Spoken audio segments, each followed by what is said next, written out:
परमात्मा सारी सृष्टि के रचनहार कुल मालिक कबीर देव कबीर परमेश्वर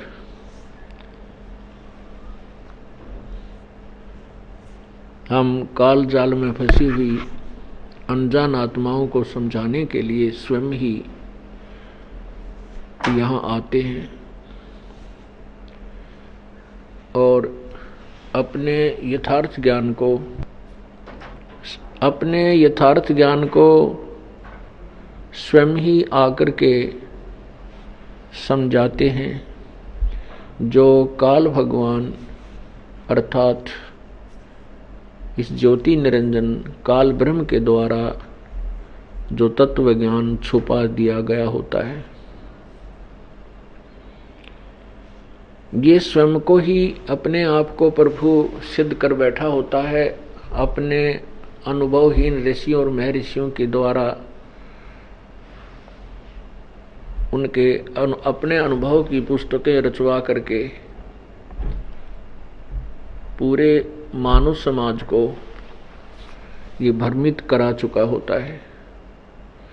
तब परमात्मा हम प्राणियों पर मेहर करते हैं, रजा करते हैं, उनको दया आती है हमारी इस दीन अवस्था की। फिर वो परमात्मा स्वयं ही यहाँ आते हैं, क्योंकि हम उनकी संतान हैं, हम उनके बच्चे हैं और अपने का दुख अपनों को ही होता है। काल हमारा कुछ नहीं है, ये ब्रह्म से हमारा कोई नाता नहीं है, इसके दिल में रहम नहीं हमारे प्रति। यदि रहम होता तो ना किसी का बेटा मारता, ना बेटी मारता, ना किसी का भाई मारता, ना किसी की बहन मरती, ना किसी की टांग कटती, ना किसी को कैंसर होती, ना कोई अंधा होता, ना ये गधा बनाता, ना गधी बनाता। इसके कोई रहम नाम की चीज नहीं है। हम अपनी नालायकी के कारण इस काल के चुंगल में फंस गए। अब इसने हमें इतना भ्रमित कर दिया है कि हम अपनी अवस्था से, अपनी वास्तविक स्थिति से बिल्कुल अपरिचित हो चुके हैं। हमारी बुद्धि इतना ही काम कर रही है कि जन्म हुआ है, संतान उत्पत्ति करनी आवश्यक है, संतान नहीं हुई तो कोई जीवन नहीं है, और फिर ये बड़े हो जाएं, बड़े होने के बाद इनका ब्याह हो जाए, हमारा वंश चल जाए, फिर मेरी मृत्यु हो जाए, और फिर कुत्ते गधे सुअर आदि ये भी प्राणी बनते ही रहते हैं। ये तो कर्म आधार पर भोगना ही पड़ता है, ये तो बनना ही पड़ेगा। ऐसी थ्योरी, ऐसे सिद्धांत पर हम आधारित हो चुके होते हैं। परमात्मा आते हैं और वो यथार्थ ज्ञान बताते हैं। वो यथार्थ ज्ञान वर्तमान में चल रहे सर्व ज्ञान के विपरीत होता है, वास्तविक होता है, जिस कारण से एकदम विरोध प्रारंभ हो जाता है। परमात्मा आज से 600 वर्ष पूर्व आए थे, अपने इसी ज्ञान को, जो दास आपको उन्हीं के द्वारा बताए हुए ज्ञान को सुना रहा है, यही ज्ञान वो स्वयं सुनाया करते थे, और बहुत ही जबरदस्त विरोध हुआ था। तभी ये पीर लोग, मुसलमानों धर्म में जो पीर और काजी मुल्ला होते हैं, वो हिंदू धर्म के ये ऋषि महर्षि और गुरु, ये ब्राह्मण, ये सारे उस भगवान के शत्रु बन गए थे। उन्होंने प्रजा और राजा को भ्रमित करके, मिसगाइड करके परमात्मा के उस ज्ञान को जनसाधारण तक नहीं जाने दिया था। लेकिन समर्थ की समर्थता छुपाई नहीं छुप सकती। उनके अंदर इतनी प्रबल शक्ति थी, जो भी व्यक्ति उनके संपर्क में आता था उनको स्वतः लाभ प्रारंभ हो जाता था। आज से 600 वर्ष 550 वर्ष पहले 64 लाख अनुयायी हो जाना कोई बालकों का खेल नहीं है, जबकि हिंदू और मुसलमान दोनों ही धर्मों के। ये परमात्मा की समर्थता का प्रमाण था, ना कि ज्ञान का, क्योंकि ज्ञान तो परमात्मा यही बताया करते थे जो दास आपको बता रहा है, जो आज सभी सदग्रंथों में विद्यमान है, पवित्र चारों वेदों में, पवित्र श्रीमद् भगवत गीता जी में, पवित्र पुराणों में, कुरान में, बाइबल में, पवित्र बाइबल में, पवित्र कुरान में। ये वही ज्ञान है जो परमात्मा पहले बताते थे। लेकिन उस समय उन पीरों ने, मुल्लाओं और काजियों ने, ब्राह्मणों ने, ऋषियों ने, नकली संतों ने कहा कि कबीर अशिक्षित है, ये किसी भी भाषा से परिचित नहीं है, इसलिए ये पुराणों या वेदों या गीता जी के और वेदों के विषय में जो कह रहा है ये बिल्कुल निराधार है। इसलिए हम अनजानों को, क्योंकि हम शिक्षित नहीं थे, हमने उनकी इन बातों को सत्य मान लिया कि सचमुच कबीर जी अशिक्षित हैं, बाकी शक्ति बहुत है इनमें, क्योंकि हमें लाभ हो रहा है, ये कोई सिद्ध पुरुष है। तो ऐसे हमने उस भगवान को पहचाना नहीं, और वो हम उनके साथ ज्ञान आधार से नहीं लगे थे, केवल अपने सुख के कारण लगे थे, लाभ के कारण लगे थे, जो संसारिक लाभ ही हम चाह रहे थे। तो जिस कारण से हम फेल हो गए थे, क्योंकि परमात्मा को ये मालूम था कि ये भोली आत्मा केवल देखा देखी लग रहे हैं, इनको ज्ञान गति नहीं, इनको मेरे पर विश्वास नहीं है। और यही सिद्ध करने के लिए, क्योंकि परमात्मा सत्संग में कहते थे कि तुम सभी केवल स्वार्थ वश लग रहे हो, अपने संसारिक और यहाँ के ही व्यवस्था को मांगने आते हो, तुम परमार्थ नहीं चाहते हो। लेकिन वो भोली आत्मा कहा करती, नहीं जी हम तो मोक्ष ही चाहते हैं, हम तो मोक्ष ही चाहते हैं। तो परमात्मा ने उनको एक पिछोड़ लगाई थी, उन्हीं की सती थी, उन्हीं के सामने प्रकट करनी चाहिए थी।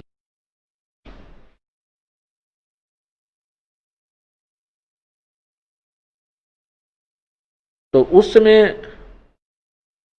हम सभी फेल हो गए थे।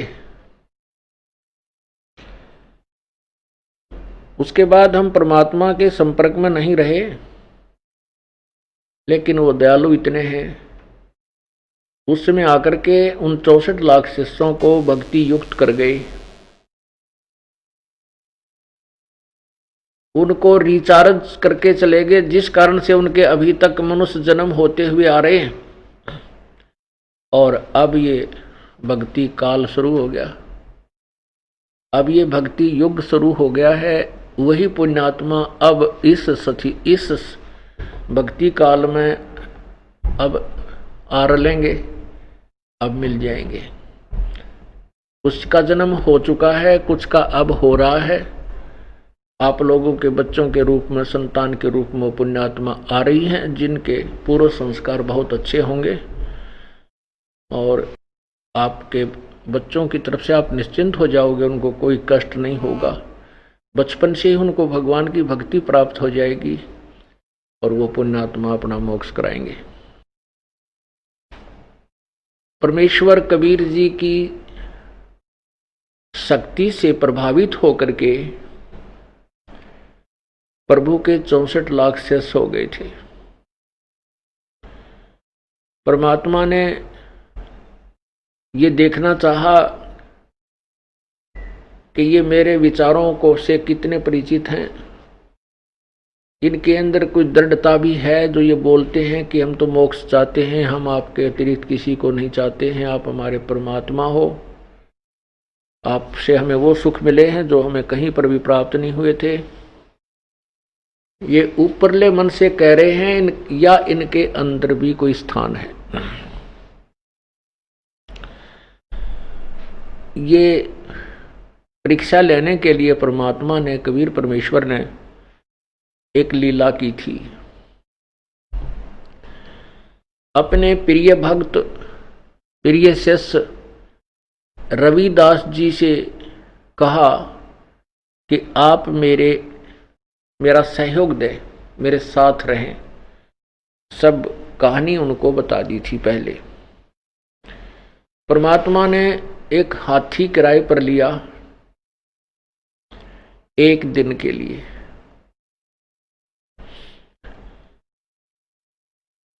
और रविदास को कहा कि आप मेरे हाथी आंकने वाले बनो, पीलवान, हाथी का ड्राइवर बनो आप। और एक लड़की वैश्या थी, जो प्रसिद्ध वैश्या थी, उसी काशी नगर में सब लोग उसके नाम से भी परिचित थे। वो बहुत प्रसिद्ध वैश्या थी, गणका थी। उस लड़की को एक दिन परमात्मा के सत्संग की झलक कानों तक पहुंची। परमेश्वर कहीं सत्संग कर रहे थे, वो लड़की अपने महल में सुन रही थी। उस बेटी को एकदम प्रेरणा हुई कि मैं तो बहुत दुष्टकर्मी प्राणी हूं, बहुत दुष्कर्मी हूं, मैंने तो जुल्म कर दिया, अपना जीवन बर्बाद कर लिया। परमात्मा ने जो मनुष्य शरीर जिस वास्ते दिया था उसका तो मैंने लाभ उठाया नहीं। इतनी प्रभावित हुई और उसने आकर के परमेश्वर के चरणों में नमन किया और कहा, प्रभु आप कह रहे हो सत्संग में कि सत्संग में सभी प्रकार के पापी, कोई कैसा भी महाघोर पापी क्यों ना हो, उसका भी उद्धार हो जाता है। परमात्मा, क्या मेरा भी उद्धार हो सकता है? प्रभु ने कहा, क्यों नहीं बेटी, नौका जल से चल रही है, उसमें घास रखो चाहे पत्थर रखो, नौका का स्वभाव है उसको पार कर देने का। आप भगवान की चरणों में आओ, उनका नाम जाप करो, कोई कितना भी दुष्कर्मी है उसके पाप परमात्मा अक्षमा कर देता है, यदि वो सच्ची श्रद्धा से, सच्ची लगन से परमात्मा की शरण ग्रहण करता है, अव्यभिचारी विधि से जो परमात्मा की साधना करता है। प्रभु ने पूछा, अब क्या ऐसा बेटी, पाप तो वैसे इस सृष्टि में कोई भी ऐसा नहीं है जो पाप ना करता हो।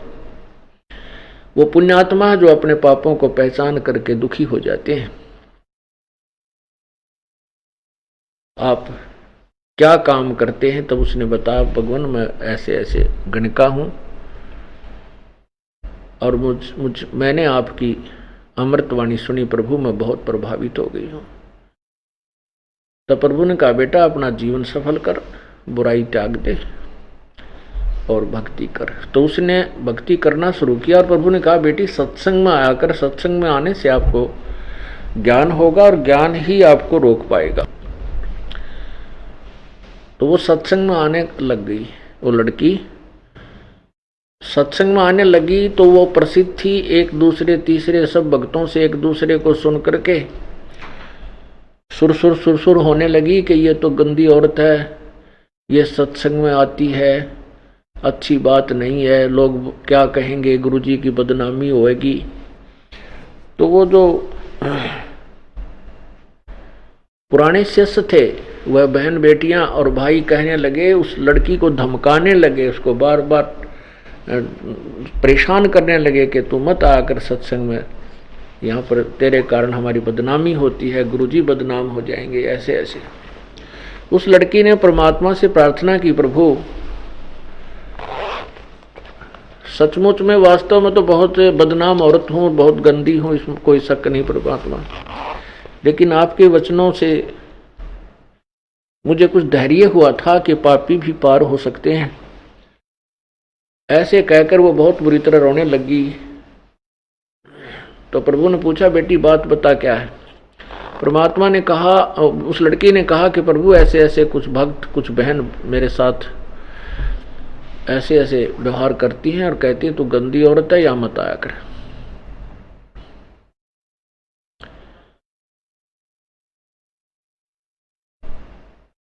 तो परमात्मा ने सत्संग के माध्यम से कई बार उनको समझाने की चेष्टा की।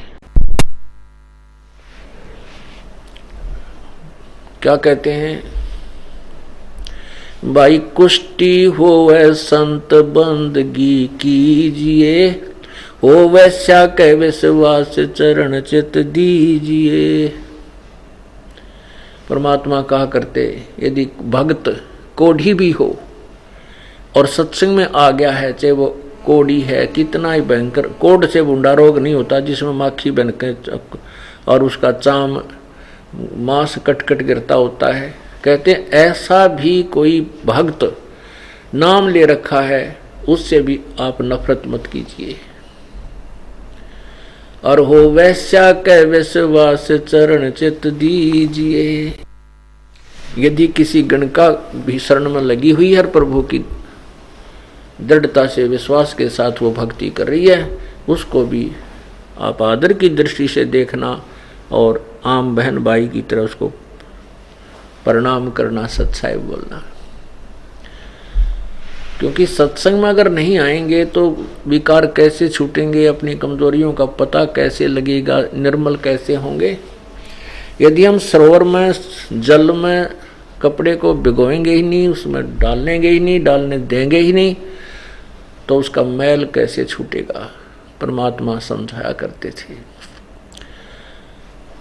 गीता जी में भी लिखा है कि चाहे कितना ही व्यभिचारी व्यक्ति क्यों ना हो, वो भी संत साधु यानी भक्त मानने योग्य होता है। क्योंकि वो सत्संग में आएगा, बुराई कर रहा है, फिर उसको ज्ञान होगा, झटका लगेगा, फिर वो बुराई छोड़ देगा। यदि सत्संग में आएगा नहीं, उसको अच्छे विचार मिलेंगे नहीं, तो दुराचारी व्यक्ति कैसे सदाचारी बन पाएगा। वो बाज नहीं आते, वो अपने ही सोच से, अपने ही विचारों से चलते होते हैं। वो संत के विचारों को न मान करके अपने आप को वो ज्यादा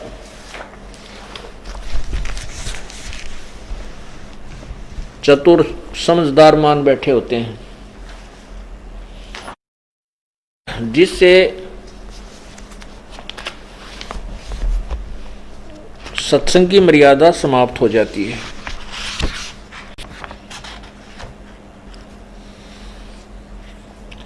परमात्मा बहुत समझाया करते थे कि भाई सबसे पहले इंसान को अपने अंदर झांक कर देखना चाहिए, दूसरे में बुराई निकालने से पहले अपने अंदर झांकना चाहिए। परमात्मा कहते हैं बुरा जो देखण में चला, बुरा न मिलिया कोई।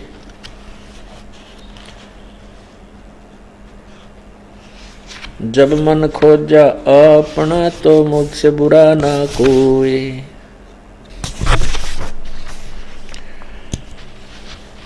परमात्मा ने बहुत से उदाहरण दिए कि एक नगरी में एक लड़की को पीटा जा रहा था। सभी कह रहे थे मारो मारो। परमात्मा वो कहते हैं एक संत वहां पहुंच गए। उसने पूछा कि भाई इस लड़की को क्यों मार रहे हो।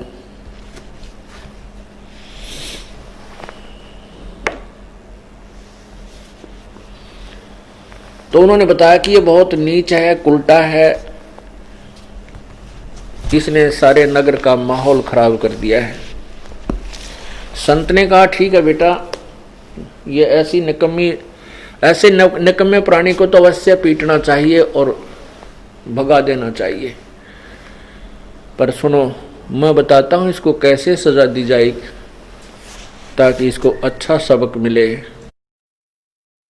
उन्होंने कहा, सब खड़े। उनको पता था कि संत बड़ा सिद्धि वाला है और इसके वचन में बहुत शक्ति है, यदि इसने जो बात कह दी तुम्हारे ऊपर आपत्ति आ जाएगी, इसलिए उसके आज्ञा का पालन करना उन्होंने अपनी मजबूरी समझी। सब खड़े हो गए, रुक गए, अर्थात उस लड़की को पीटना बंद कर दिया। उस संत ने कहा कि तुम सब पत्थर उठाओ और इसको एक एक पत्थर बारी बारी लगाएंगे ताकि अच्छे समय तक इसकी पिटाई हो। फिर कहा कि सबने जो पत्थर उठा लिया एक एक, तब उन्होंने कहा कि केवल वही पत्थर मारे जिसके मन में जरा भी विकार ना हो और जिसने कोई ऐसा अपराध करने की कभी सोची भी ना हो और ना करता हो। यदि ऐसा है तो पत्थर मारे, नहीं तो वो भस्म हो जाएगा। कहते हैं किसी के भी हाथ में पत्थर नहीं रहा, सब पत्थर गे डालकर अपने अपने घर को चल पड़े। तो परमात्मा कहते हैं बुरा जो देखण में चला, बुरा न मिलिया खोए। जब मन खोजा अपना, तो मुझसे बुरा न कोई। हम इतने पाप करते हैं लेकिन दूसरा कोई किसी के विषय में वही झूठा साचा सुनते हैं तो उसको बड़ी घृणा की दृष्टि से देखते हैं और अपनों को कभी नहीं उगाड़ते। परमात्मा ने बहुत बार कहा लेकिन उन शिष्यों के वो बाज नहीं आए, क्योंकि वो तो अनाड़ी टोल इकट्ठा हो रहा था, देखम देखा लाग रहे थे, उनको ज्ञान नहीं था। परमात्मा कहते हैं ज्ञान संपूर्ण नहीं भया, हृदय नहीं छदाए, देखा देखी भक्ति का यो रंग नहीं ठहरावे। ज्ञान संपूर्ण होया नहीं और हृदय नहीं छदाए, यानी हृदय में उसकी कसक नहीं बनी, हृदय में दिल में जगह नहीं बनी कि इस ज्ञान और इस परमात्मा संत के अतिरिक्त कोई ठिकाना नहीं है। ज्ञान से बनती है ये बातें। सुख तो छोटा मोटी राहत तो अन्य संत भी दे सकते हैं, झाड़ा लानिए भी दे देंगे, लेकिन वो गधे कुत्ते सूर बनने से नहीं बचा सकते। और भयंकर कोई कर्म की मार आ गई तो वो झाड़े लानिए नहीं बचा सकते। दादू साहब कहते हैं और संत सब कूप हैं और कहते जरीता नीर, दादू अगम अपार है वो दरिया सत कबीर। छोटी मोटी राहत तो साधारण से भी संत दे सकते हैं, लेकिन जैसे कोई कुआं भी लाभ दे रहा है, कुआं केवल पीने के लिए ही काम कर सकता है। और कहते जरीता नीर, जरीता जैसे झरने होते हैं वो थोड़े से अक्षेत्र में सिंचाई भी कर सकते हैं, लेकिन दादू अगम अपार है वो दरिया सत कबीर। तो दरिया की जो कैपेसिटी है, उस दरिया की जो अक्षमता है, वो उन कुओं से तथा उन झरनों से कहीं अधिक है, बहुत अधिक है।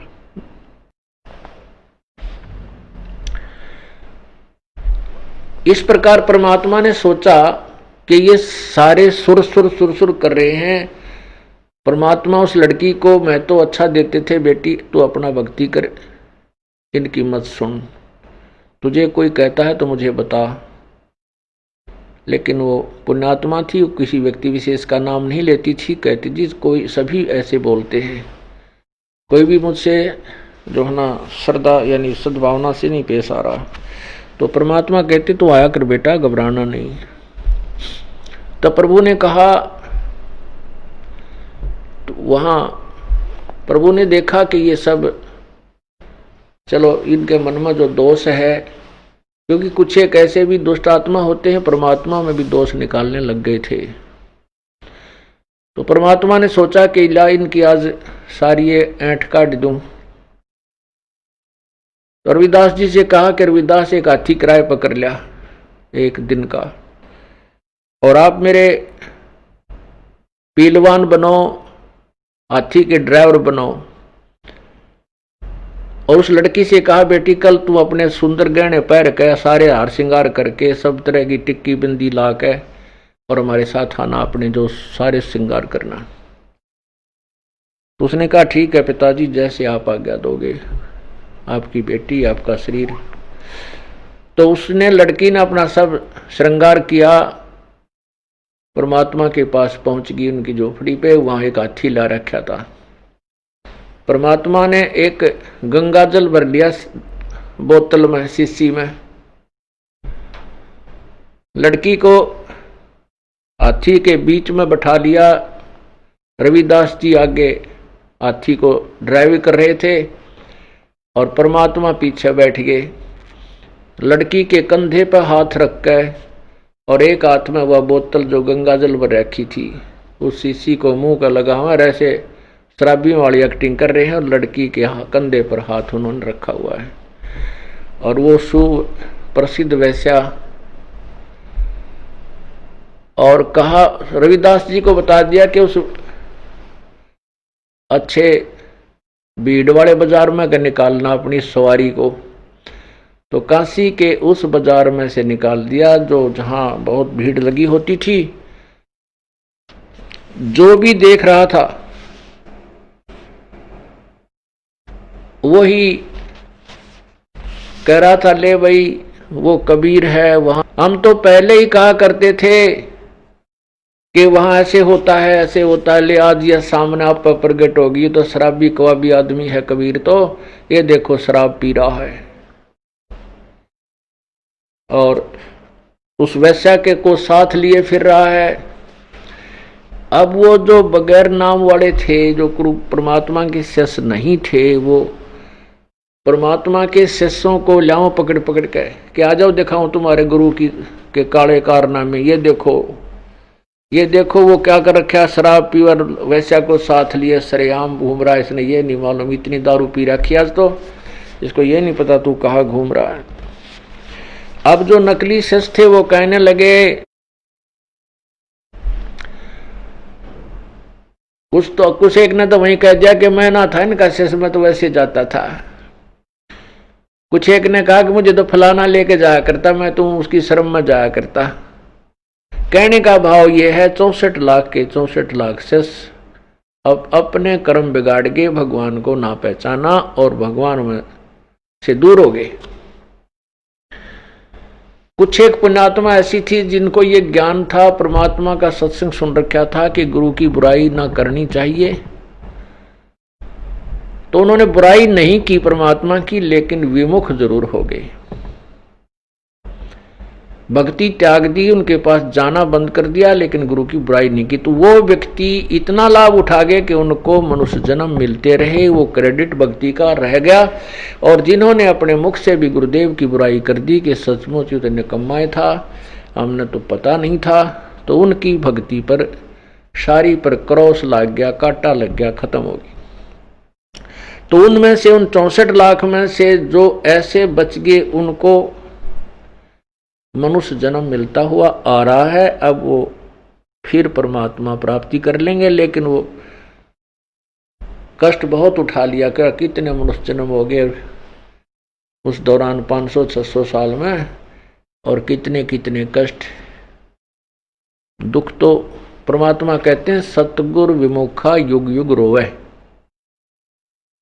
तो अब वो जुड़ भी जाएंगे, यदि अभी पार नहीं हुए तो फिर भक्ति उनको अवश्य मिल गई है, परंतु मोक्ष तो नहीं हुआ। जिस कारण से जिसके लिए सारा कुछ ये क्रियाएं की जा रही थी, सारा ज्ञान दिया जा रहा था, वो सभी व्यर्थ गया। अब उधर से उन लोगों को, उन विरोधियों को अवसर मिल गया।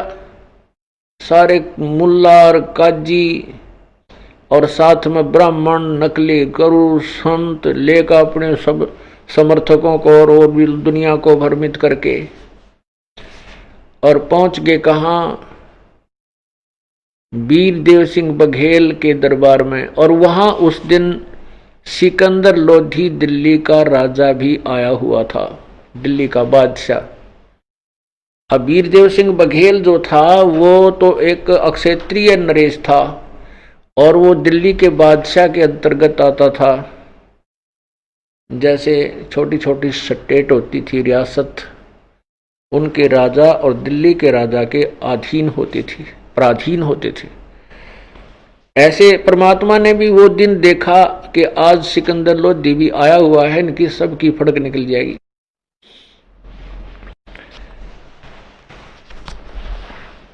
तो सभी काशी के जो नागरिक थे और साथ में एक सिकंदर लोधी का धार्मिक पीर था, शेख तकी,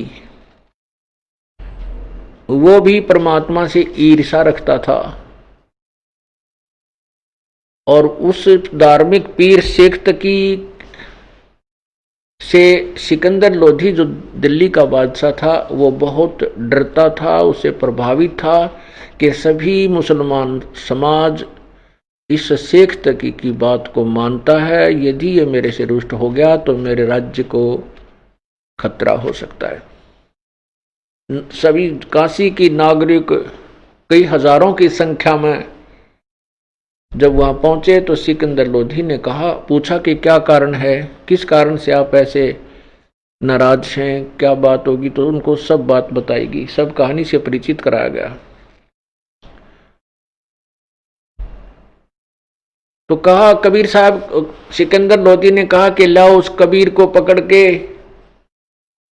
और उधर से सिकंदर लोधी परमेश्वर कबीर जी का शिष्य भी था।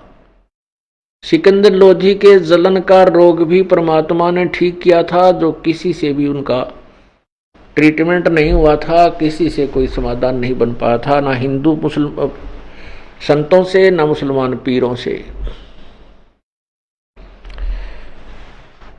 और सिकंदर लोधी के सामने परमात्मा ने और भी बहुत सी लीलाएं की थी। एक सिकंदर लोधी के सामने ही एक गाय को कत्ल कर दिया गया था और कबीर परमेश्वर ने उस गाय को जिंदा किया था, जीवित किया था और उसे दूध निकाल की बाल्टी भर दी थी।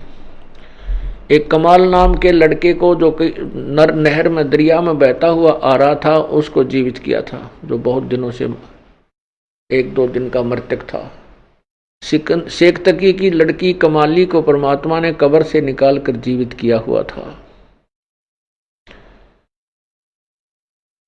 और सिकंदर लोधी फिर भी जनता के दबाव में आकर के और अपने ही गुरुदेव को अरेस्ट करने का आदेश देता है।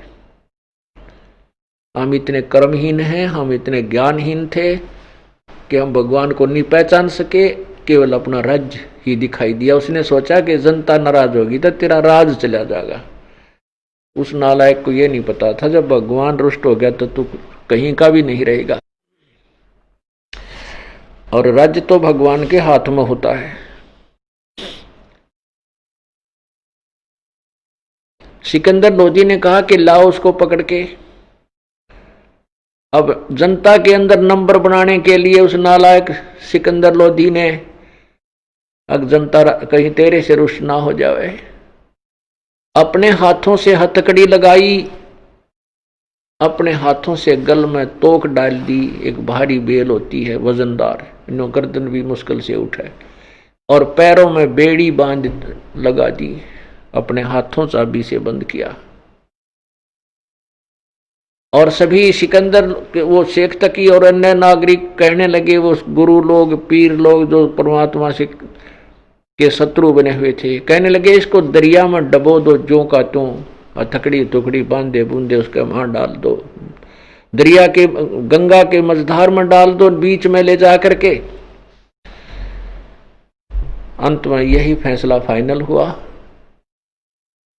और एक नौका में बैठा करके 5, 7, 10 मस्टंडे नौका में चले गए और उठा करके बीच में, दरिया के बीच में, गंगा के बीच में उठा करके परमात्मा को पटक दिया। परमात्मा उस गंगा के जल के ऊपर ऐसे बैठे जैसे आसन पर विराजमान हो। हाथों की हथकड़ी, पैरों की बेड़ी, गले की तोक अपने आप टूट कर दरिया में गिर गई और प्रभु ऐसे बैठे हैं आराम से। अब वो नौका वाले तो वापस आ गए। अब उन पीरों ने, गुरुओं ने, हिंदुओं के जो ब्राह्मणों ने, ऋषि और संतों ने देखा कि ये तो ना मरा, अब इसको मारो। कैसे मारे? पत्थर मारे, पत्थर मारो, पत्थर मारो, डले मारे, पत्थर मारे, फिर बोले गोली मारो। गोली का आदेश दे दिया। क्यों? राजा का। राजा प्रभावित था जनता से, इतनी जनता रही, भाई कुछ भी करो, मैं क्या करूं। अब गोली मारे परमात्मा के, तीर मारे, एक भी आसपास नहीं जा, कोई तो वहीं फ्यूज हो जा, कि तो को ऊपर नमू हो जा, कोई इधर जाए, कोई इधर जाए। फिर आखिर में क्या कहा कि तोब लाओ, तोब। वो तेरा गजब। 4 पहर तक तोब के गोले, तोब, हे भगवान।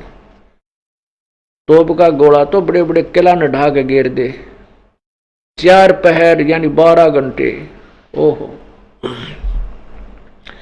तोब के गोले अंधाधुंध दुष्ट आत्मा ने ये नहीं सोचा तुम कर क्या रहे हो नालायक को। ये मानस मनुष्य है जिसके ऊपर एक गोली में आदमी बच जा क्या, लेकिन बुद्धि का नाश हो रहा था उनका सबका। 12 घंटे तक तोब के गोले नु गुब्बा गुब कहते हैं। वो गोला या तो वही फ्यूज होकर वहीं गिर जाए नु परमात्मा से 100 फुट की दूरी पे, या दूसरी किनारे पर जा, या और कहीं दूर चला जा। आसपास के तालाब भी सुखा दिए जो उसके दरिया के साथ साथ भर जाती हैं, झील, वो भी सुखा दी उन तोब के गोलों ने, लेकिन परमात्मा के छींट ना लगी। तब थक के सब कहने लगे अब क्या करें, कैसे लें इसके प्राण, कैसे मारें इसको पापी को। ओए होए होए। तो प्रभु ने देखा ये अनाड़ी लोग हैं, ये काल प्रेरित हैं, ये नहीं डिगेंगे यहां से। परमात्मा ने नीचे गोता लगा दिया, जैसे ऐसे नो के नो अपने आप जल में समा गए नीचे को। तब उपस्थित उन ईर्षालुओं ने कहा, ले डूब गया जुलाहा, डूब गया दानक, मर गया कटगी रात, कटगी रात टंटा मिटा, अब इसके ऊपर का रेत रात फिर के मर जाएगा अंदर ही। अब रविदास जी परमात्मा की महिमा बहुत सुनाया करते थे, कहते थे ये भगवान है, तुम नहीं समझ सकते। तो वहां के वो पीर मुल्लार शेख तक इकट्ठे होकर कहने लगे, चलो उस रविदास के पास आज पूछते हैं कहां गया तेरा भगवान। तो वहां पहुंचे तो परमात्मा अंदर रविदास की झोपड़ी में एक तारा लेकर अपनी महिमा आप पे गाने लग रहे, एक शब्द सुना रहे थे। अब जो भी देखा खिड़की में उल्टा है बाजले, क्यों बैठा जुलाहा, तो यो बैठा वो दानक। अब सब देखें और भाग लें, सब देखें और भाग लें। कहाँ गए? सिकंदर लोधी के पास गए कि वो तो छुप के जादूगर है, रविदास के घर बैठा है। और फिर रविदास के घर दोबारा देखने गए, वहां कोई नहीं मिला। रविदास जी से पूछा कि कहाँ गए वो, यहाँ अभी आवाज आ रही थी। रविदास बोले, तुम ना समझ सकते उस परमेश्वर की महिमा को, तुम्हारे अंदर तो भूत सवार हो रहा है ईर्षा का, मुझे क्या पता कहाँ है। तो किसी ने देखा कि वो तो वहीं फिर बैठे हैं दरिया के ऊपर ही, वहां फिर भागे गए लाबड़दा, देखा तो परमात्मा वहीं फिर ऊपर बैठे हैं ठाठ से। तब सिकंदर लोधी ने प्रार्थना की कि आप बाहर आ जाओ। एक नौका भेज दी, परमात्मा उस नौका में बैठकर आगे उल्टे। अब उस दुष्ट आत्मा ने क्या किया कि हाथों में फिर हथकड़ी जड़ दी, तो बांध, हाथ पैर दोनों बांध के। एक खूनी हाथी होता है जो आदमी को खा जाता है, मार के कुचल के और मार डालता है, उसके खून को पीता है। और उसको शराब पिला करके वहां ले आए जहां परमात्मा को बांध के जूड़ के डाल रखा था, मैदान में डाल दिया। अब पीलवान जो उसका हाथी का कंट्रोलर होता है, उसको समझा दिया कि इसको खत्म करवा दे, इस हाथी के द्वारा नष्ट करवा दे जनता के सामने।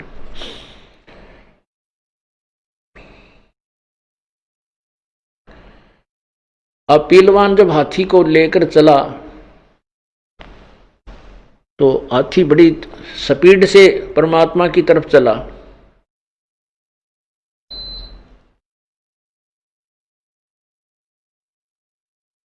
और जब निकट आ लिया तो प्रभु ने अपने साथ ही अपनी शक्ति से एक शेर दिखा दिया। और हाथी शेर न देखने के बाद चाहे वो शराब के कुछ भी पी रखी हो, कालजा पाट जाए, इतना डरता है।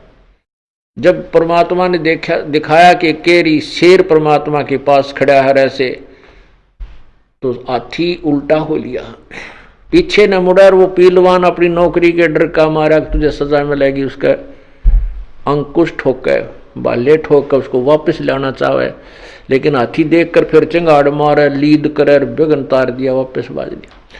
तो परमात्मा ने देखा कि ये पीलवान इस प्राणी को तंग करेगा, उस पीलवान को भी शेर रूप दिखा दिया। जब पीलवान ने देखा बिल्कुल निकट हाथी को ले आया था, इतनी दूर शेर देखा, तो वो भी उसके अंकुश किया गया, राफ किया, हाथी कहीं भाग गया और वो गिद्ध पड़ा नीचे बेहोश हो गए।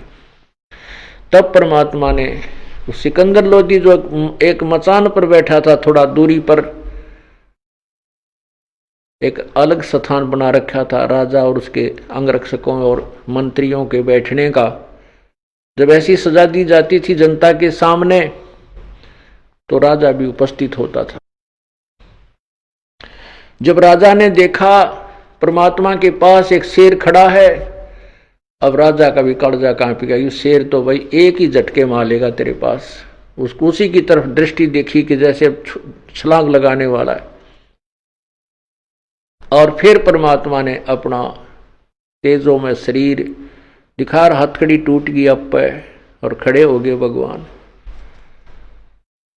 तब वो सिकंदर लोधी वहां से कांपता हुआ मचान से नीचे उतर के आता है, दंडवत प्रणाम किया और सबको कहा कि ये परमात्मा है, ये अल्लाह है, ये दुनिया के लोगों हमसे गलती होगी, माफ करो भगवान। अब सिकंदर लोधी का यो भगवान है, जनता वो स्वार्थी लोग इन्हों के राजा बकवाद करता है, भागो यहां से, इसका राज त्याग दो, ये तो इसका चेला है, ये है वो। ऐसे करके उस परमात्मा को स्वीकार ना करके उन नालायकों ने अपना कर्म बिगाड़ दिया। उधर से परमेश्वर अपनी झोपड़ी में आ गए और परमात्मा कबीर जी के दो शिष्य थे, अर्जुन और सरजुन। वो कहीं बाहर गए हुए थे, 2-4 दिन में वो भी आ गए। उनको भक्तों ने कहा, भाई गुरु जी ने तो नाश कर दिया, कितना जोगे नहीं छोड़े, भाई कति मुंह दिखाने जोगे नहीं छोड़ रखे, हम तो बहुत बुरा हाल हो गया। अर्जुन सरजुन बड़े दृढ़ थे कि नहीं, हमारे गुरुदेव में कोई भी दोष नहीं हो सकता, आपने कोई गलत सुना है किसी निकम्मे से। अरे वो कहने लगे, रहा हमने आख्या देखा, क्या बात करते हो आप, ये है वो। अर्जुन सरजुन ने बहुत दृढ़ता रखी, लेकिन कुछ कहने लगे। ने बोला, तेरा जो तुम्हारे नहीं जचती क्या, तुम्हें निश्चय नहीं है, हमारी बातों पर विश्वास नहीं, जाके देख लेना शाम के समय वो गुरुजी वहीं बैठे पाओगे उस वैश्या के घर पे।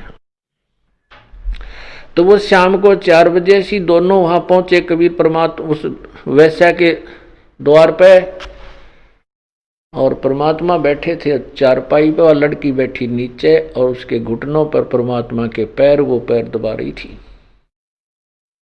तो दोनों ने जब देखा, उस दरवाजा खुला था। अर्जुन सरजुन ने कहा कि सतगुरु यहां ना बैठियो, ये द्वारा है नीच। अर्जुन सरजुन ठहरे सतगुरु की प्रतीत, सतगुरु यहां ना बैठियो, ये द्वारा है नीच। अब गुरुजी को शिक्षा देने लग गए वो नालायक कि गुरुजी आपको यहां नहीं बैठना चाहिए, ये तो एक बदनाम औरत का घर है, ये नीच का घर है। तब परमात्मा ने कहा था कि ऊंच नीच में हम रहें, ये हाड चाम की दे, अर्जुन सरजुन समझियो तुम करियो शब्द सने। परमात्मा ने कहा था, भाई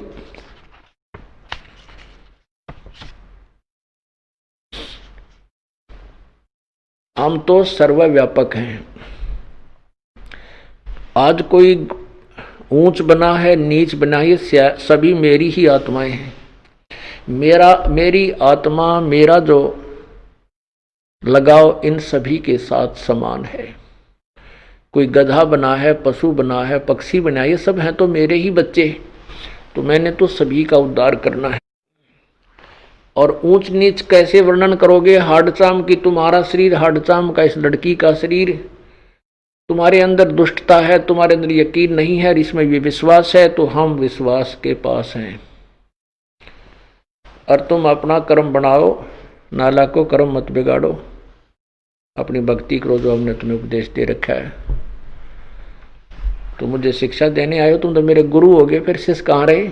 इतना कहते ही उनकी बुद्धि बदल गई, उनको समझ में आ गया कि हाँ भगवान हमसे गलती होगी, पर चरण पकड़े, माथा टेका, नाक रगड़ा, हमें माफ कर दो, गलत हो गया हमारे से।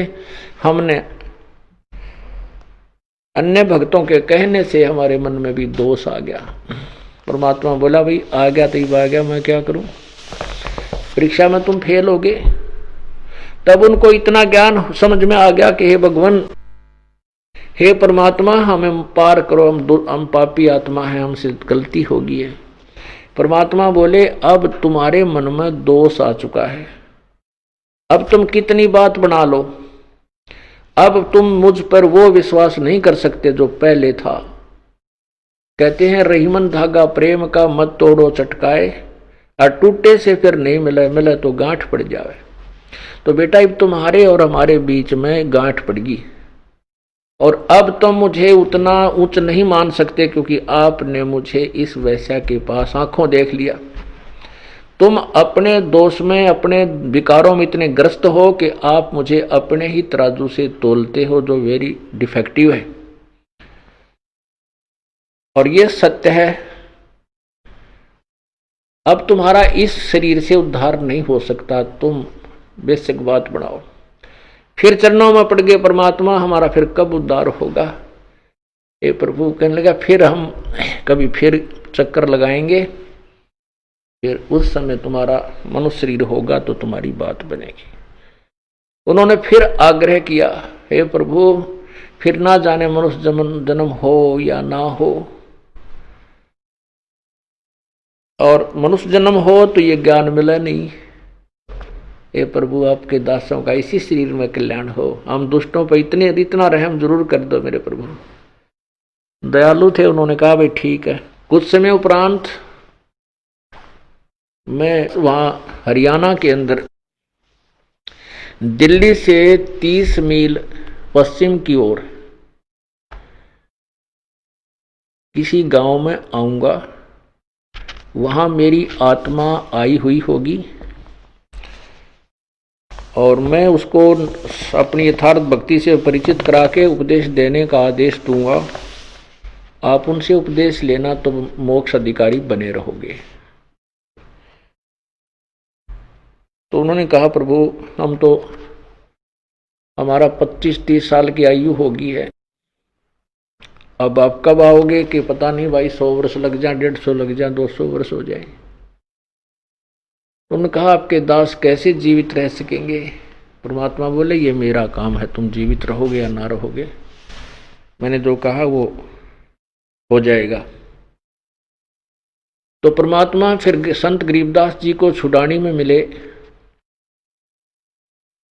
और वो दोनों अर्जुन और सर्जुन बहुत वृद्ध हो गए थे। आपको इतना आश्चर्य नहीं होना चाहिए कि 225 वर्ष की उम्र में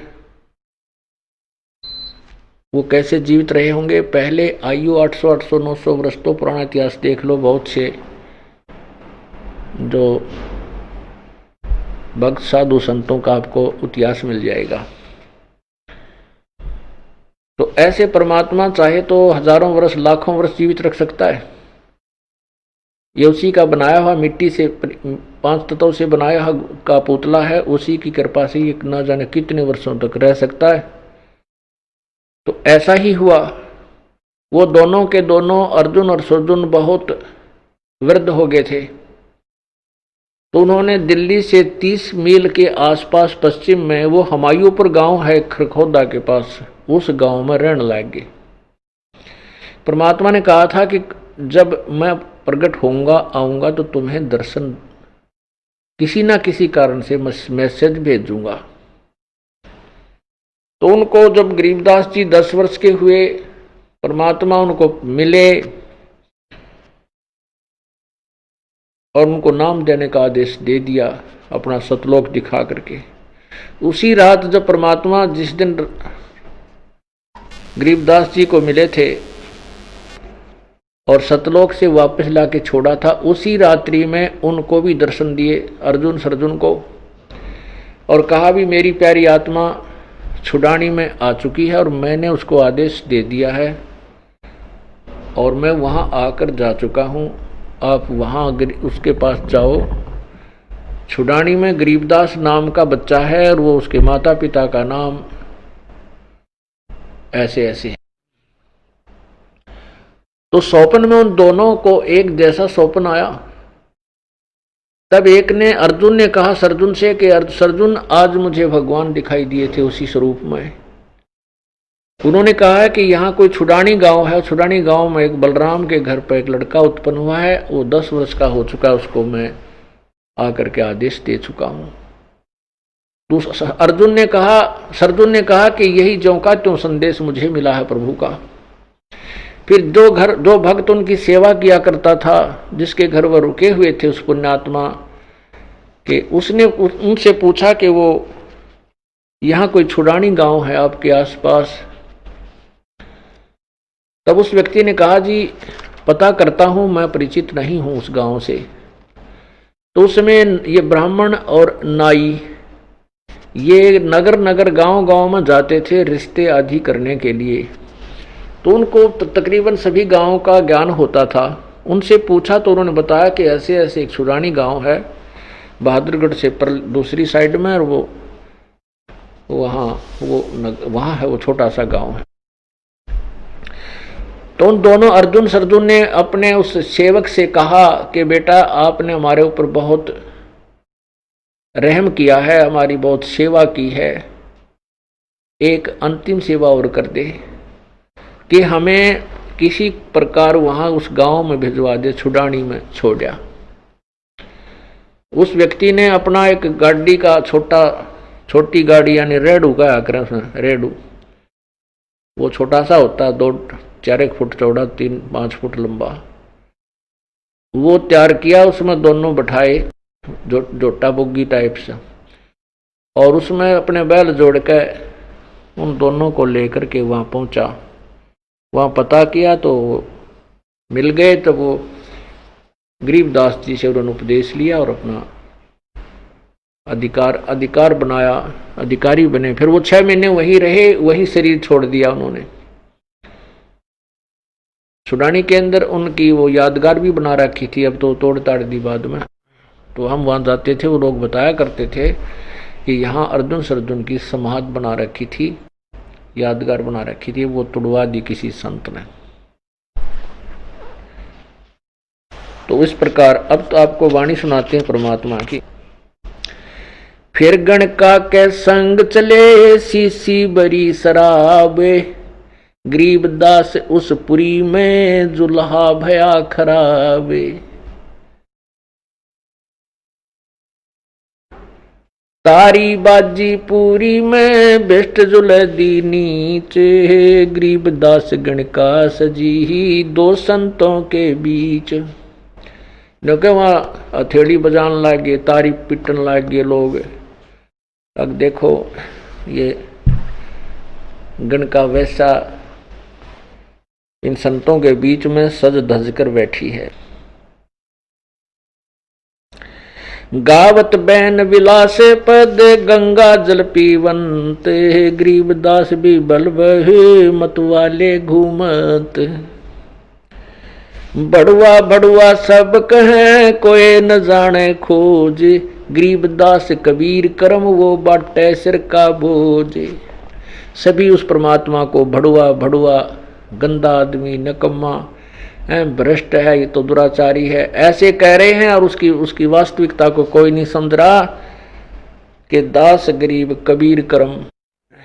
परमात्मा कबीर जी अपने सिर से बोझ उतार रहे हैं उन 64 लाख नालायकों का, जो देखा देखी शिष बन गए, विश्वास उनमें है नहीं, मनमुखी हो रहे हैं। तो वो ईब बोझ क्यों कर किस तरह उतार रहे हैं कि सभी अपने आप कहेंगे हम उनके शिष्य नहीं, हम उनके शिष्य नहीं, क्योंकि शिष्य बनाना कोई बालकों का खेल नहीं है।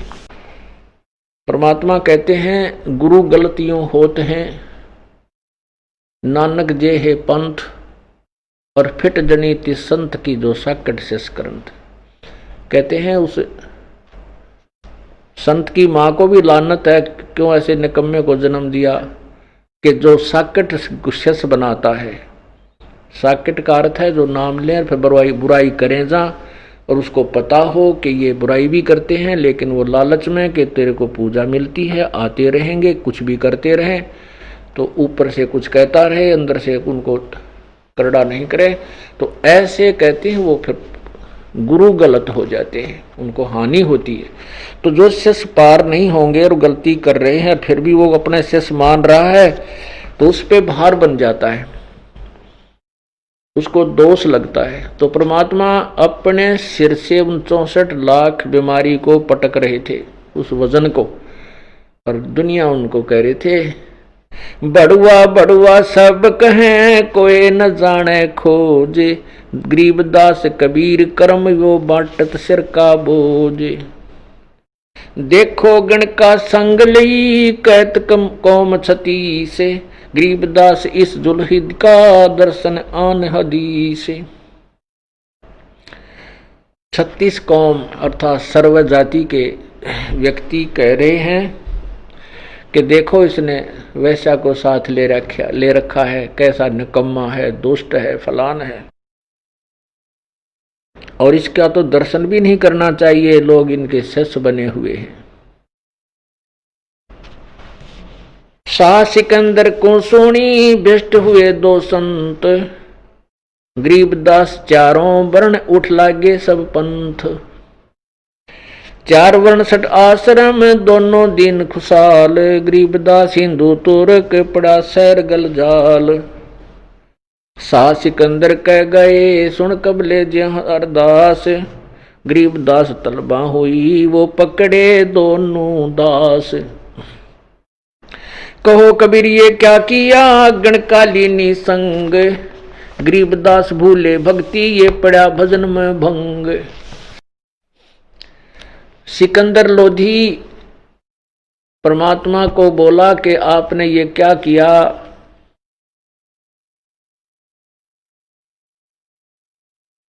आपका भजन भंग हो गया, आपने ये क्या लीला क्या कर दिया, शराब पी और साथ में एक वैश्या के संग का संग किया।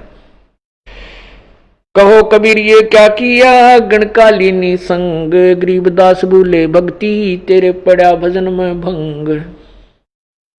परमात्मा क्या कहते हैं, सुनो सिकंदर बादशाह हमरी अर्ज आवाज, गरीबदास वो राक्षसी जिनियो साजा साज। अब सिकंदर ने के समझाओ भगवान, कहने लगे कोई बात नहीं, जो उसकी लीला है वो रक्षा करेगा मेरी। जड़िया तोक जंजीर गल शाह सिकंदर आप, गरीबदास पदलीन है तारी जप्पा जाप। हाथों में थकड़ी जंजीर गल में तोक, उस सिकंदर लोधी ने स्वयं ही उन परमात्मा के लगाई। जड़िया तोक जंजीर गल शाह सिकंदर आप, गरीबदास पदलीन है वो तारी अजप्पा जाप। हाथों जड़ी हथकड़ी पग बेड़ी पैराए, गरीबदास बीच गंगा में दीना ता छिटकाए। वहां पटक दिया ठाकर गंगा के बीच में। जड़गे तोक जंजीर सब लगे किनारे आए, गरीबदास देख खलक स्यों का जी बादशाह। हाथ तकड़ी, हाथों की तकड़ी, गले की तोक और सभी पैरों की बेड़ी अपने आप टूट गई। और इस सारे लीला को सभी संत, वो नकली पीर, मुल्ला, काजी, सारी जनता और साथ में सिकंदर बादशाह भी वहीं खड़ा था।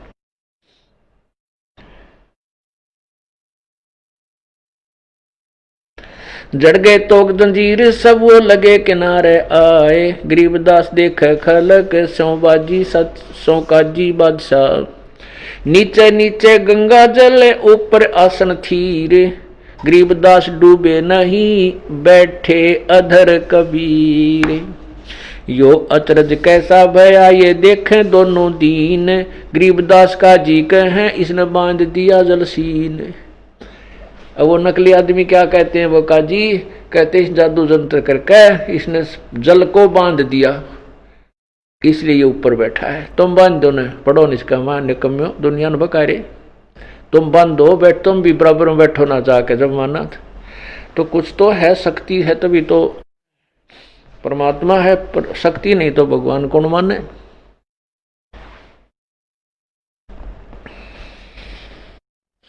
गल में फांसी डारे करे बांधो सिला सुधारे, गरीबदास ये जुल्ह दी जब डूबे गंगधार। फिर क्या किया कि इसके ना गल में भारी पत्थर बांध दो और फिर डूबेगा। ऐसा ही किया।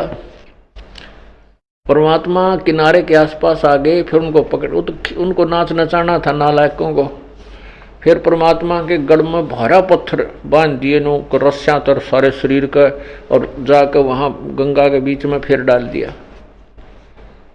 वो फिर टूट गए, पत्थर नीचे, भगवान ऊपर, जल के ऊपर, पत्थर जल में डूब गया।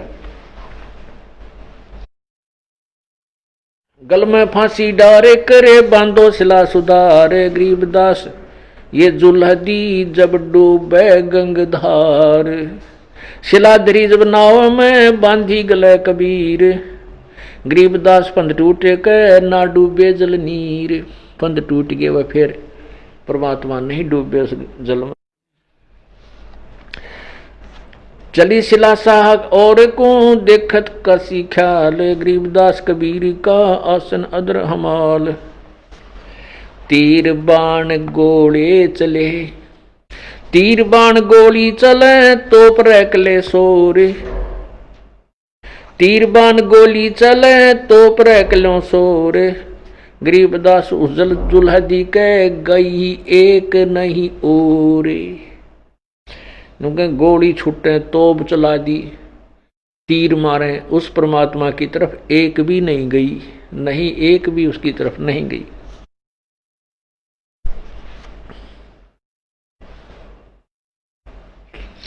तीर बाण गोली चला ये तोप रैकलो सोरे, गरीबदास जुल्हदी के गई एक नहीं ओर।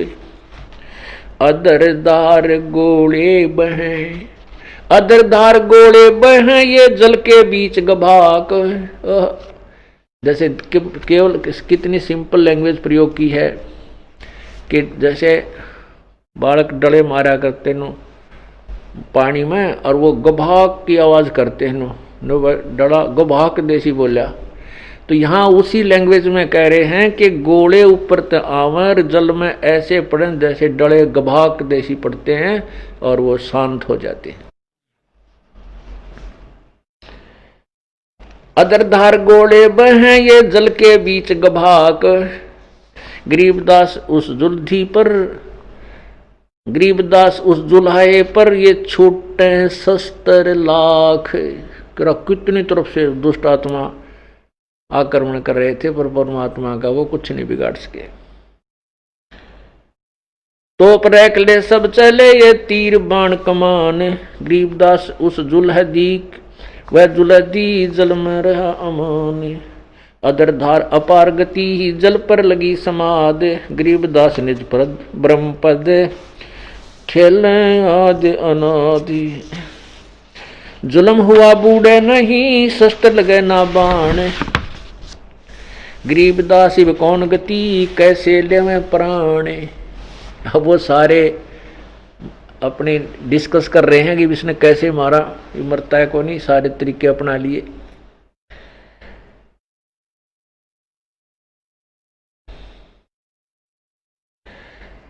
लगी समाधि अगाध में बिचरे काशी गंगे, गरीबदास किलोल कर छू है चरण तरंगे। परमात्मा ऊपर बैठे हैं आसन पद्म लगा के गंगा के जल के ऊपर, और गंगा के जल की जो तरंग लहरें उछल उछल के भगवान के चरणों को छू कर फिर वह आगे को चल पड़ती हैं, और परमात्मा जल से 1 फुट ऊपर विराजमान है।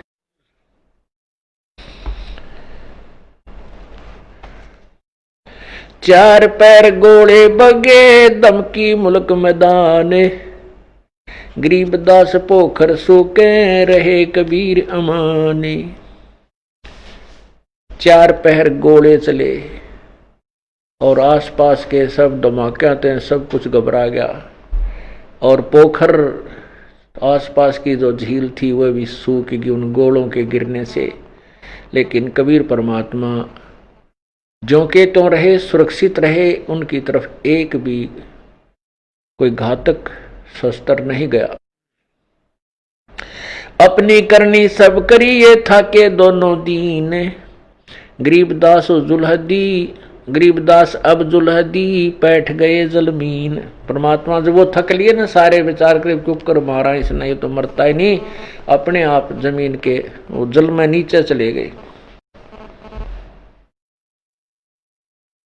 डूब्या डूब्या सब कहें हो गया गारत गोरे, सब कहने लगे डूब गया, गया, खत्म हो गया नाश इसका। गरीबदास कबले धनी तुम आगे क्या जोर, आनंद मंगल होते हैं ये बटे बधाई बेग। गरीबदास उजुल हदी पर भाई फिर गिरे तीरेग। अब वो लाडू बांटे, बधाई एक दूसरे ने दें, बधाई हो मर गया हो पापी, रथरा गजब हो। हे भगवान, देख किसे अंधे बना दिए हम, अपने भगवान के पीछे पड़े हुए।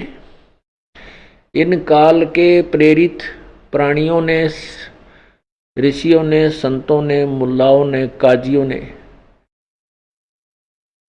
परमात्मा के विरोधी बना करके हमें और दूना दोषी बना दिया।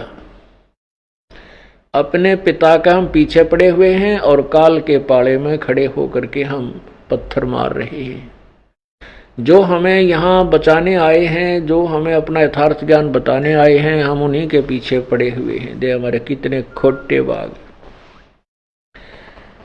और परमात्मा कहते हैं गोता मारूं स्वर्ग में और मैं जा बैठूं पैताल। गरीबदास ढूंढता परूं अपने हीरे मोती के लाल।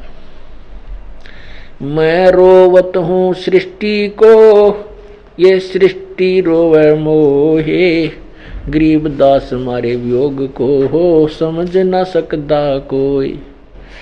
परमात्मा कहते हैं ये भोली आत्मा जब दुखी होती है, भगवान भगवान करती फिरती है।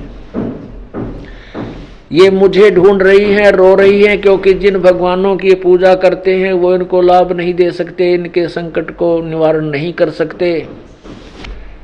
और जो संकट निवारण करने वाला भगवान मैं हूँ, ये मुझे ढूंढते हैं, लेकिन मेरे पाने की विधि इनको पता नहीं। ये मुझे रो रहे हैं, मैं इनको रो रहा हूँ कि मैं भगवान हूँ, तुम मेरी बात को मान लो। जिसकी तुम पूजा करते हो ये काल है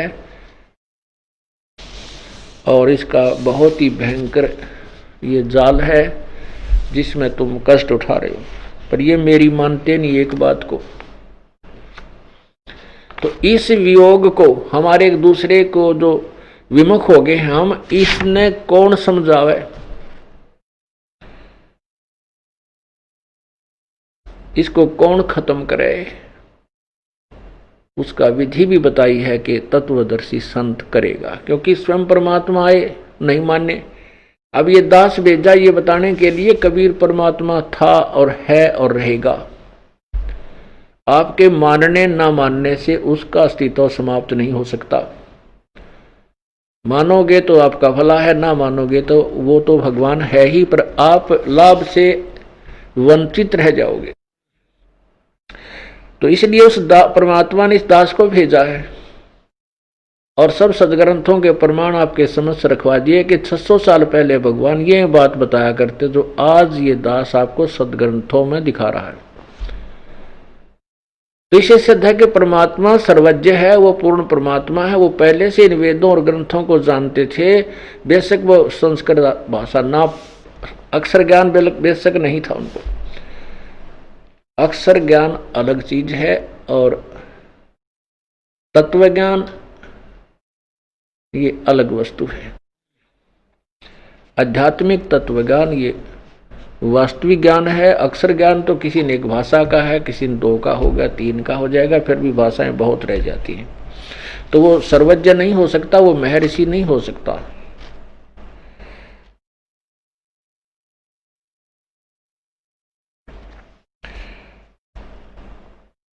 आनंद मंगल होते हैं ये बटे बधाई बेग।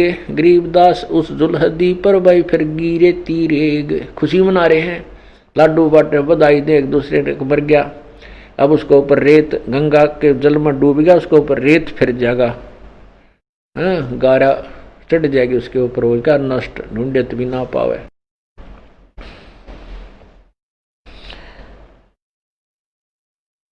अस्थि घोड़े चढ़त हैं ये पान मिठाई चीर। गरीबदास काशी खुशी बै डूबे गंग कबीर। डूब गए गंगा में कबीर, सब खुशी मना रहे हैं। जाओ घर रविदास कह हिलकारे हजूर। गरीबदास खुशियां कहो कहियो नहीं कसूर। झालर ढोलक बाजत हैं, गाँव में शब्द कबीर, गरीबदास रैदास संग दोनों एक ही तीर। वहां जाके देखा रविदास के घर पे तो परमात्मा अपना शब्द गा रहे हैं। वह गए थे ये बताने के लिए कि तेरा वो भगत गुरु भगवान डूब डाब गया, तू भगवान बताया करता। वहां जाके देखा भगवान आगे बैठे हैं तो सबकी मां सी मर गई। काजी पंडित सब गए फिर शाह सिकंदर उठे, गरीबदास रविदास के भेख गए जट जूट। सिकंदर लोधीर सारे फिर रविदास के घर गए कि कहाँ है वो। कोठी कुठले सब झके बासन टिंडर गोल, गरीबदास चमरा सोनो कहाँ गए वो बोल। अब वो इसे नालायक थे, रविदास जी की झोपड़ी में सारे टिटोल दिए को मटके थे, वह भी उल्टे कर कर देख लिए कि दिन में बढ़ गया हो, इतनी दबा शब्द गा रहा था। तो कहते हैं कि हे रविदास जी वो कहाँ गए जो अभी आवाज हम सुन रहे थे। वे प्रगट पूर्ण ब्रह्म है अविनाशी आप अलह, गरीबदास रविदास कहे सुनो सिकंदर सा। रविदास जी कहते हैं कि सिकंदर सुन ले मेरी बात, वो खुद परमात्मा है। वे प्रगट पूर्ण पुरुष हैं अविनाशी आप अल्लाह है, गरीबदास रविदास कहे सुनो सिकंदर शाह। के सिकंदर बादशाह सुन ले मेरी बात, वो भगवान है, सारी सृष्टि के रचनहार हैं, वो खुद अल्लाह हैं।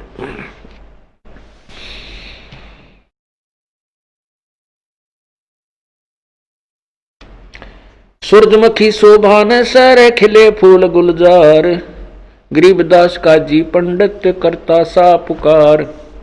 सा सिकंदर फिर गए उस गंगा के तीर, गरीबदास दास गरीब कबीर हरी बैठे ऊपर नीर। वो फिर गए गंगा में तो वहां परमात्मा फिर ऊपर बैठे पाए। बैठे मला जिहाज में गए धार के बीच, गरीबदास हर करें प्रेम फुआरे सींच। कई अर्ज अल्लाह तहां दीन दुनी बादशाह, गरीबदास आसन अदर लगी समाध जुलाह। भंवर फिरते गंगा जल फूल उगाने कोटे, गरीबदास ता बंदगी हरिजन हर की ओट। सांकल सीढ़ी लाया कर उतरे तामला, गरीबदास हम बंदगी तुम याद किए बादशाह। मल्लाह ने जाके कहा कि आपको बादशाह याद कर रहे हैं, आप चलिए। बैठ कबीर जहाज में आए गंगा घाट, गरीबदास काशी थकी हांडे बोविद बाट। अब वहां तो प्रेम से बुला लिया भगवान को, और फिर उस नीच आत्मा सिकंदर लोधी ने हाथों में थकड़ी लाके खुन्नी हाथी के सामने डाल दिया। खुन्नी हाथी मस्त है पग बंधे जंजीर, गरीबदास ना डारिया मस्क बांध कबीर।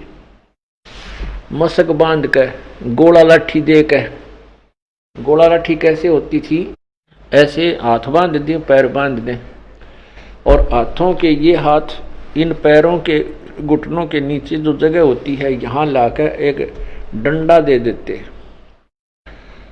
एक डंडा दे करके उसको डाल देते हैं, उसको गोला लाठी बोले, मशक बांध देते हैं उसको। ऐसी दुर्गति की भगवान की, हम नामी से दुष्ट हैं, हम इतने नीच प्राणी हैं, परमात्मा को पहचान नहीं सके। हम पहचाना तो ये पहचान नहीं देते जो दुष्ट आत्मा है, जो गुरु पीर ऋषि मैं ऋषि नकली जो काल प्रेरित है, वो अपने स्वार्थवश कहीं तुम्हारी दुकान बंद ना हो जा, उनको किसी जीव के कल्याण से कोई लेना देना नहीं होता।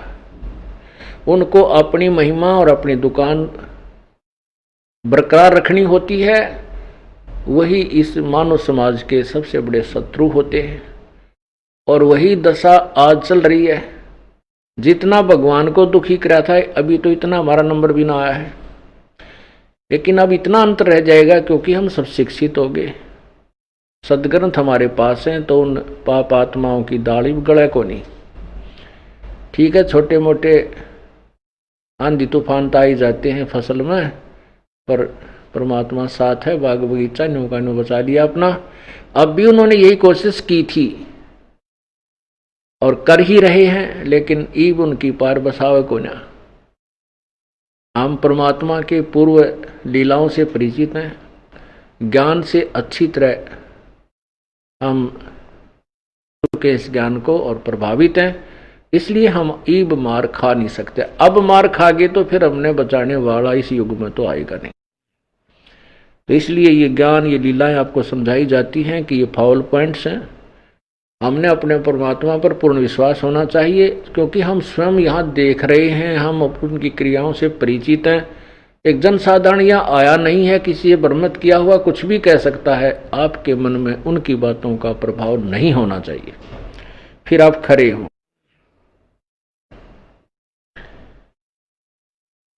खुन्नी हाथी मस्त है, पग बंदे जंजीर, गरीबदास ता डारिया, मसक बांध कबीर। सिंह रूप साहेब धरा, भागे उल्टे फील, गरीबदास नहीं समझती या दुनिया खलील।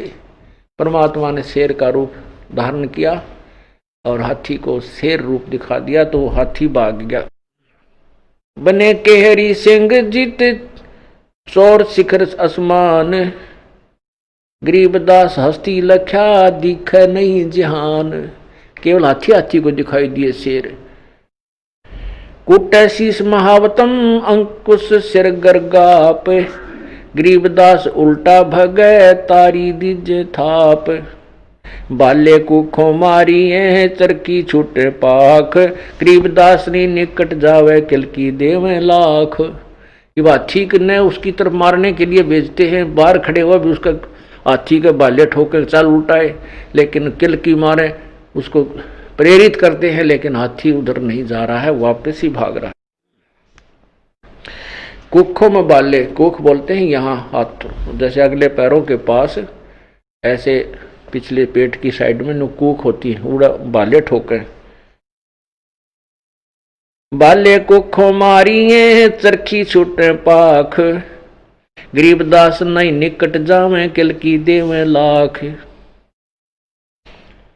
जैसी भक्ति कबीरी की ऐसी करे ना कोय, गरीबदास कुंजर थके उल्टे भागे रोए। कहते वो कुंजर माने हाथी उल्टा रो रो के चिंगाड़ मार मार कर भाग रहा है।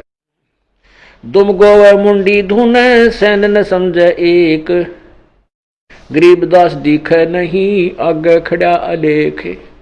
अब वो दुम गोवे यानी पूछड़ ने दाब रहा और मुंडी धुने उल्टा उल्टा भागे, उसके संकेत को, हाथी के संकेत को कोई नहीं समझ रहा, क्योंकि उसने आगे वो शेर खड़ा और फिर परमात्मा का स्वरूप दिखाई दिया। पीलवान देखा तब खड़ा के हरि सिंह, गरीबदास आए तहां धर्मौला बहुरंग। फिर उस पीलवान को दर्शन दिए प्रभु ने शेर रूप में, तब वो पीलवान भाग गया, पड़ गया। उसने हाथी को नहीं सताया, हाथी भी भाग गया, पीलवान गिर गया। तो पीलवान कहता है यहाँ तो शेर खड़ा है। पीलवान देखा तब खड़ा के हरि संग, गरीबदास आए तहां धर्मौला बोरंग। वहां परमात्मा नाना प्रकार के रूप बना करके उतरे मौला अरसते भाव भक्ति कहे, ते गरीबदास तब सा लखे कबीर पुरुष सहेत। तब सिकंदर लोधी ने परमात्मा को, कबीर जी को का जो वास्तविक रूप भगवान ने दिखाया उसमें दिखाई दिए।